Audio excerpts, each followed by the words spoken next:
बहुत समय पहले की बात है कि एक गांव में एक बूढ़ा व्यक्ति रहता था जो वस्तुओं के उपयोग के मामले में बहुत कंजूस था। उन्हें बचा बचा कर उपयोग किया करता था क्योंकि कंजूसी उसके खून में समाई हुई थी। उसके पास एक चांदी का पात्र था जिसे वो बड़ा संभाल कर रखता था क्योंकि उसको लगता था कि यही वो सबसे मूल्यवान चीज है जो उसके पास है। उसने सोचा कि कभी किसी विशेष व्यक्ति के आने पर उसे भोजन कराने के लिए उस कटोरे का उपयोग करूंगा।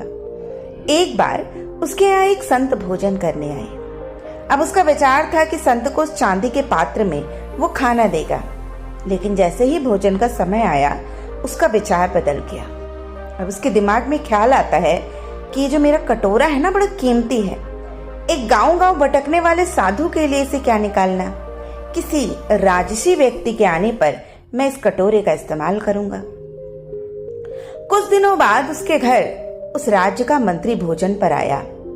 अब उसके मन में फिर वही विचार आता है कि क्यों ना इस मंत्री को मैं चांदी के पात्र में भोजन कराऊं, लेकिन तुरंत उसका विचार बदल जाता है और उसके दिमाग में ये बात आती है कि ये तो राजा का मंत्री है।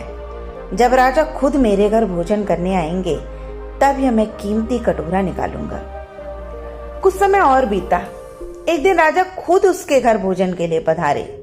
वो राजा अभी कुछ समय पूर्व ही अपने पड़ोसी राज्य से युद्ध में हार गए थे और उनके राज्य के काफी हिस्से पड़ोसी राज्य ने कब्जा लिए थे।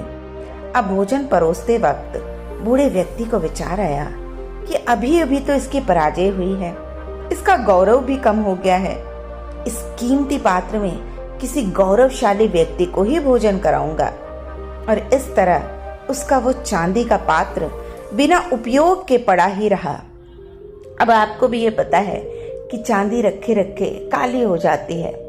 वर्षों तक रखी वो चांदी का पात्र काला पड़ गया और कुछ समय के बाद उस बूढ़े व्यक्ति की मृत्यु हो गई। अब उसकी मौत के बाद एक दिन उसके बेटे को वो कटोरा दिखाई दिया जो कि रखे रखे बिल्कुल काला पड़ चुका था और उनको उस पात्र के अंदर की योग्यता की पहचान भी नहीं थी। तो उसने अपनी पत्नी को दिखाया और पूछा क्या करें इसका, ये चांदी का पात्र है या बेकार पात्र है, कुछ समझ नहीं आ रहा। उसकी पत्नी ने उसको देखा और कहा, देखो ये चांदी तो नहीं लगता है, क्योंकि चांदी इतनी काली कैसे हो सकती है। और थोड़ा मुंह बनाते हुए बोली, इतना गंदा है, इसे कुत्ते के भोजन के लिए निकाल देते हैं। और उस दिन के बाद से उनका पालतू कुत्ता उस चांदी के बर्तन में भोजन करने लगता है। तो जिस पात्र को बूढ़े व्यक्ति ने जीवन भर किसी विशेष व्यक्ति के लिए संभाल कर रखा, अंततः उसकी ये गति हुई। तो ये कहानी हमें बताती है कि कोई वस्तु कितनी भी मूल्यवान क्यों ना हो, उसका मूल्य तभी है जब वो उपयोग में लाई जाए। तो बिना उपयोग के बेकार पड़ी कीमती सी कीमती वस्तु का भी कोई मूल्य नहीं है। इसलिए आपके पास जो भी वस्तुएं हैं उसका यथा समय उपयोग जरूर करना चाहिए। और यदि हम वास्तविक रूप में इस कहानी को समझने का प्रयास करें तो आपके पास जितना भी समय है, जो ये शरीर रूपी आपको चांदी का पात्र मिला है, इसका ज्यादा से ज्यादा उपयोग लोगों की सेवा, अच्छे कामों में करें। ज्यादा से ज्यादा इससे कार्य लें ताकि इस चांदी रूपी पात्र का प्रयोग हो सके, वरना ये भी पड़ा पड़ा काला हो जाएगा। और जब हम कर्मों की कोई भी पूंजी लेकर उस ईश्वर के पास नहीं पहुंचेंगे तो हम वहां से भी खाली हाथ जाएंगे और वहां से भी भाग्य के रूप में खाली भाग्य ही लेकर आएंगे। तो यदि आप चाहते हैं कि इस जीवन में, इस जीवन के बाद भी आप तरक्की, उन्नति करें, तो इस शरीर का ज्यादा से ज्यादा उपयोग लोगों के भलाई के काम में करें, अच्छे कामों में करें।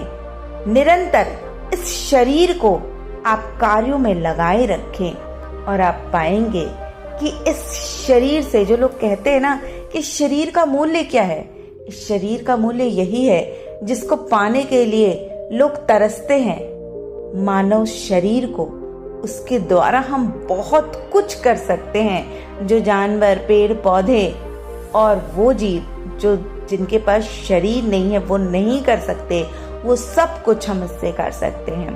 तो क्यों ना इस पात्र का ज्यादा से ज्यादा सदुपयोग करें और इसको काला न पड़ने दें, अन्यथा इसकी दुर्गति भी बिल्कुल उस चांदी के पात्र जैसी हो जाएगी जिसमें आखिर में सिर्फ कुत्ते को ही भोजन दिया जाता है।